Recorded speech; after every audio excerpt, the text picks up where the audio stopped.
All right. So I'm very excited for today's guest. Today we welcome Dee Murthy. Dee is a great inspiration. He is also the co-founder of 54 Group and Young and Reckless. He's a serial entrepreneur of various apparel brands under that house. He is a veteran in the fashion industry and is a business savvy leader, has now started Ghost. Ghost helps fashion brands and retailers monetize their excess inventory with private marketplaces where they can buy, sell, and dynamically price products. He is also part of the world famous group chat pod, and inspiring again tons of entrepreneurs and wannabe podcasters like myself. So welcome to the Activate Your Audience podcast, D. Awesome. Thank you, brother. Thanks for having me. It's my pleasure. So we'll jump right into it. As mentioned, our show focuses on how we can increase brand awareness, drive consumer engagement. So I want to talk to you more about operations and strategy side of things. So what would you say maybe your initial approach was in business to strategy and managing operations, and what have you learned now, as a more seasoned entrepreneur in that realm? Yeah, I think the biggest thing I learned, specifically being in apparel and retail, was that if I hadn't done that part of the business or that part of the industry, it was very hard for me to hire and manage toward that. So when we started our business, like any founder of any business, you kind of do everything. I think that's very, very important in the early days, right, is that you try to minimize what you outsource and you actually just do the damn work. Mm-hmm. Because if you do the work, what you quickly realize is, one, you'll know how to hire for that position. You'll know how to manage that position. And then you know how to set expectations because you did it. Like, I used to pack all the orders myself. Yeah. I used to pick up the orders from the warehouse. I used to take it to the, shipping carrier. I went to China 50 times to learn how to manufacture product. I helped with clearing customs and bank accounts and design, everything. Yeah, you just did everything. And I think if you don't do everything, it's really, really hard to understand how to manage it. Yeah, that makes sense. And with where you're at now, I mean, even with Ghost, or maybe kind of a two-part question, halfway through the journey maybe, or even now with where you're at, what do you find maybe as leverage points from that learning that help you either outsource better or, find nuance within that? Because I know there's certain areas that either we're uniquely good at or maybe we get energized by it. So even though we could outsource it, it's something like maybe networking for you or anything of that sort. Yeah, look, when I said you have to do everything, I think you have to do everything so that you understand what you're good at, what you're weak at, and then more importantly, just understand what the process looks like. So like, if your strength's not accounting, I'm not suggesting you should do accounting, but you as a founder or a leader in an organization should inherently understand accounting. Because if you don't, you're going to end up running into those roadblocks sometime down the road. So it is important that you expose yourself to everything, and then you learn what are you good at, what are you weak at, and then find people or contractors or whatever it is to help outsource those needs. Gotcha. And I mean, how would you say now, founders, organizations, or any leader trying to work effectively, how would you suggest, or what has been your learnings in managing a team that is, lean? So a couple steps down the road, when you've had your first couple of hires, were there any big takeaways, any big hacks, anything that helped with kind of managing a lean operation? Yeah, look, I think you really can never, ever truly look away. I think the size of the organization and the maturity of your business will determine how hands off that you'll get to be. But I think at the peak, 54 was 150 people. Oh, wow. And I was pretty still heavily involved in a lot of the decisions and processes. And the moment that I wasn't, shit got hard. It got ugly. And so I would say in hindsight, whether you're 3 people or 300 people, you really have to stay on top of your organization and set the structure and like, what are those KPIs and OKRs that you can hold your leadership and your team accountable for, so that you are in a place of accountability. Because even with 3 people, you have to hold those 3 people accountable. Like, right. And you have to check in with them. Are they making progress? Are they evolving? Like, I'm not in favor of just micromanaging everything and everybody, but you do have to stay on top of people. That makes sense. And with that, like, how can you, and even in today's day and age where folks, especially if you're grooming younger talent, how do you work with the scaling process of some of that talent, right? So if we want to say reach 10 million, right, from 5 million and scale on up, or at any point, we know that oftentimes the people that we start aren't always the people that will be, along with the journey. Do you now focus more on kind of longevity? Obviously, there's a lot of aspects you can't control, but is there any tips on just either how to cultivate culture in and of itself, how to cultivate talent, or is it just like, you know what we get as far as talent, and they're here for the run, which doesn't seem, obviously it depends on the business, but it doesn't seem like something that is as sustainable as, like, say, cultivating good talent. And also, to add to that, like, how then do you groom that within yourself, right? Because it has to be, especially as a leader, a reflection of that. Yeah, look, I think there are a lot of people in your organizations that are incredible from 0 to 1. Some will evolve with you that will get to go from 1 to 2. And then there's a lot of people that you're going to have to hire along the way that have been through that process. So when you're a scrappy startup, there are certain personalities you look for, certain characteristics you look for. And then when you're scaling, that's a different characteristic you look for, because now there's team members, and now there's accountability, and now there's HR, and, a CFO maybe. Like, so some of the people in your organization will evolve and be along for the ride. And then Right. some you honestly just have to replace that. And it's nothing against their ability. It's just their ability, and where you are at as a business may not be the right fit. Is there industries that you see are better served for one or the other? Or do you think it just matters on the company and leadership? Yeah, look, I think accounting gets more sophisticated as you get bigger. So Right. that's a area where you want true experienced people. If you're going from 5 to 10 or $10 to $20 million in revenue, it's like different accounting needs. You might want a banking relationship. You might want to get some debt. You may want to have to do an audit. You may want to go raise money, whatever. You need more buttoned up accounting at that point. Operations get more complex, and thinking about so many elements of the business that where you could be losing money, saving money. So you need people that have been around the block that can help you on those types of things. So I think, like, if you really looked around the divisions of a business, you could argue all of it at some point. Yeah. Okay. Now let's talk about maybe the state of the entrepreneurial landscape. Are there any notable strategies that you've seen firms adopt, which have proven successful or particularly suited for our present culture, be it socially, economically, or technologically, speaking? Yeah, so I think the big takeaways are that being an entrepreneur today is easier than ever, right? Okay. Like, anyone can be an entrepreneur, which is awesome. Right. But that also means that everyone can be an entrepreneur, Right. which is not awesome. So you're competing with millions and millions and millions of people. So the access to information has democratized most opportunities, but that means you have to find, like, your alpha on why you are going to stand out above the millions of other people attacking the same idea, the same industry, whatever it may be. And even when you think you're the only one doing something, trust me, there's like 100 or 1,000.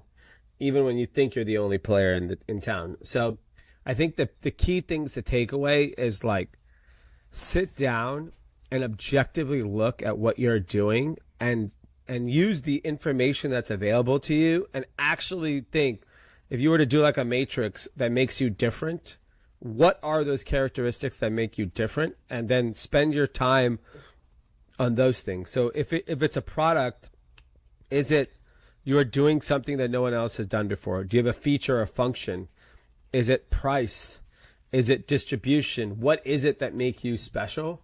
Because once you start looking at things very objectively, very few products check all those boxes. So then you're in for like a long kind of fight from a marketing angle, right, to get acceptance in whatever category you're selling. So I think people rush into things because they're passionate and excited about it, which is awesome. But that may not necessarily be the best business decision. So kind of like being, again, niching in a certain area depending on where we're at. So one example would be if we're, in the realm of AI right now, sitting down, understanding the tools, figuring out how maybe, it could help with a lot of processes or setup. Are there any other areas currently, any specific things that come to mind that, again, as examples or ways that we could say, oh, if you're in the fashion industry, like for you, right, that was a niche vertical, right? You understood what happened after COVID with supply chain. Any other case studies of that kind of paint that picture? Yeah, I think, when you reference the AI thing, look, AI is coming, it's here, but it hasn't been applied to basically anything yet, right? So the opportunity is if everyone is focusing on like the sexy stuff, then you focus on an industry that no one's paying attention to. Like, how do you bring AI into booking a plumber? Mm-hmm. Right? All venture people are going to stick their nose down at shit like that. But that's the opportunity. Roofing, plumbing, and how does AI affect those businesses? If you're going to fashion, go with the hyper-focused group of people you're targeting. Like, there's a really great brand called Hypeland. It's a streetwear brand. Okay. There's nothing novelty about doing a streetwear brand. But he created a streetwear brand for people interested in anime. Okay. And he found this incredible group and it's very niche, right? It's not America. But the brand got so popular within anime that now non-anime people wear it. Like if you think of the origins of Nike and Under Armour, Nike was meant for runners. Right. Who runs at Nike now? Nobody. Yeah. Like that's not even the running brand of choice. And so it's just you have to start with a niche and then expand from that. That makes total sense. And how would you say maybe again, some of the best practices from a personal perspective for you to live a more fully engaged and productive life? So previously you mentioned, with Run Club, it's kind of a way to kill two birds with one stone, be social and not always be about drinking, but also have, a lot of the things that you're going to be naturally doing. Are there any other personal hacks or techniques that contribute to your well-being to just be a better, wiser, kinder human, entrepreneur, leader? Yeah, I think, I wish they taught this when I was in school, but probably one of the most important characteristics that a human being should have is self-awareness. And I think if you can truly objectively look at the way how you talk to people, treat people, and understand how that makes people feel, I think you'll operate in a much more likable manner in all aspects of your life, because there are people that are extremely successful business people, entrepreneurs, and then they struggle in their personal life because the way you operate in business and maybe with your significant other is not the same way. You don't treat your wife or husband the same way you treat your business partner. It's just a different dynamic and relationship. And I often see that people want to apply all these things in their life the same way. And I think you have to be self-aware that it's very different expectations, very different experience. And I think like if you can understand how words make other people feel, then I think you'll be more careful with them. That's a big one. I mean, we saw a lot of, especially from the streetwear side. I started in that world, in retail, and just the culture, right, of what was, trolling and street culture, a lot of it coming from wherever it came from as far as backgrounds, history. But then it turned into this kind of melting pot of assholes in a lot of ways. So then when the pandemic hit, you saw all the looting and all the craziness. And I think it was Bobby Hundreds, right, that made like a pretty powerful post. I'm like, well, what do we expect, right? And in a lot of ways of, this is what we tell people are the ultimate things, get the Rolly and the Supreme and all of these things. What do you think people are going to do? And as we graduate as consumers or as entrepreneurs, as people in today's culture, your clickbaity, and again, not to knock anybody's hustle, but like your whole OnlyFans models and all these things that are business models that are sometimes of the time that let people get too far into like, I'm the best at this, or as we've seen it happen, with venture and tech, oh, because I'm just the brightest guy, or and it's very interesting. I think you say that, as you mentioned it, like having that self-awareness sometimes either comes from getting, knocked out, like having something sideswipe you and wake you up to it, or making everything that you wish happen, have success, and then find that emptiness of like, well, what was it all for if there weren't sustainable relationships and a soul intact? I mean, for me, it's like, say, if you meditate and journal, that's one way, I guess, to cultivate that. How would you maybe suggest other ways to cultivate self-awareness or to just balance that ambition and hunger, that, again, I'm an immigrant. A lot of us that came up kind of trying to chase this dream can also steer and overcorrect in either direction. So as we evolve in our journey, how do you manage that humility and that connection to people that is sometimes, again, because of the worlds we play in, you can't always be nice and respectful, even though you need to, you know what I mean? Like there's a lot of nuance there that can shift, personality if you're not intentional about it. Yeah, look, I think you can be nice and respectful. I mean, I came up in streetwear in a very different way. Like, I was always the nice guy. I always played with everybody in the sandbox and never really had any intention of, cool guying anyone. You can argue maybe I didn't have the coolest brands because of that, but that has worked in my favor. I think the easiest way to know if you have that, if you are in touch with people and people respect and like you, is just look around. Who are your friends? Can you walk into the room and people connect with you? And that will really tell you, because like a lot of people who think they're like, the sharks of the industry can't get anyone on the phone, can't get into the room. If you can't get anyone on the phone, you can't get in the room, then you're fucking nobody.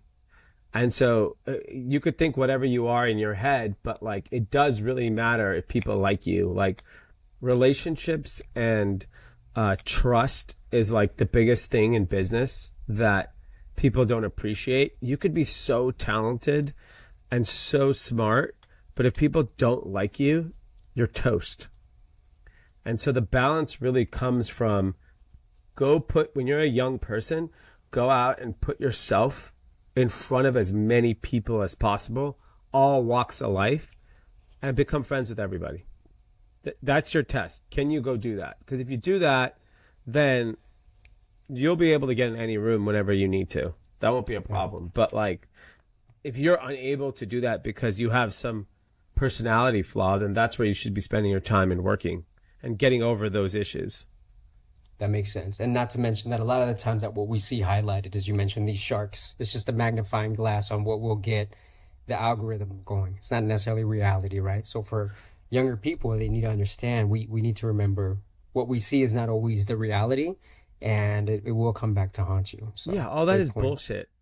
Trust me, the richest people aren't posting. Why would you post if you have money? It's so stupid. To get the affirmation of who? Yeah. Kids? Other people below you, yeah. Yeah, exactly. Trust me, they are sharing their pictures to their 6 friends. And that's all they care about. They're looking for validation from them. They're not looking for validation for out. If you're one of those people, like, then you're doing it for business reasons, right? You're not doing it for any other reason than that. Like, sure, there's very successful people that share their wealth, but that's because it's part of their business. It's their personality. Maybe they're an artist or creative or something that like it helps people create that image of themselves. But the vast majority of the most successful people you and I know or don't know aren't talking. That makes sense. So we'll wrap with that. I'm going to make a quick kind of overview of everything, and you tie in anything else that so the first, kind of understand the process when we begin knowing that we need to be dangerous or knowledgeable enough to be dangerous to either outsource or to comprehend what's going on within our business. Second takeaway is finding characteristics to scale. So kind of working within areas that will, bring you to somewhere where you can find some moats and have a niche, right? As they say, the riches are in the niches. And next is in tow with that is just kind of as entrepreneur finding your alpha, right? So making, again, an area where you can be unique at an angle from. And then lastly, the self-awareness bit. I think that's huge. All of this won't matter if you don't have this sort of tie-in, have the trust, the relationships, and also recognizing the game that is out there. Everything that we look at is smoke and mirrors. It's marketing. It's not a bad thing. It's not a good thing. It just is. The more we are aware of that, the more that we are self-aware, the better we can be as leaders, as individuals, and to the people that we want to partner, work with, and serve. Yeah, I think that's right. When it comes down to it, it's very simple. Like, work hard, be kind to people, enjoy your life, mind your own business, and you will have a successful life. Successful life is not just having fancy things. Yeah, and ask anybody, right, who has it all, and they're still looking for it. We know this, but yet Yeah. we search for it. Thank you so much, Dee. So where can people learn more about or support, check out what you got going on today? Yeah, the best would be the podcast group chat. It's available Spotify, YouTube, Apple, all those places. And then on social media, on all the platforms is at. Beautiful. Well, thank you so much, brother. I appreciate your time, the bite-sized nuggets of wisdom. As mentioned, you've been a mentor from afar, so thank you so much for sharing, for opening doors, not just in knowledge, but, in the communities that you build and in the generosity that you provide to help people from, again, all walks of life, not only play within that, but also offer their piece. So really salute you for that and hope to catch up soon again, brother. Thank you, man. I appreciate it. All righty, man.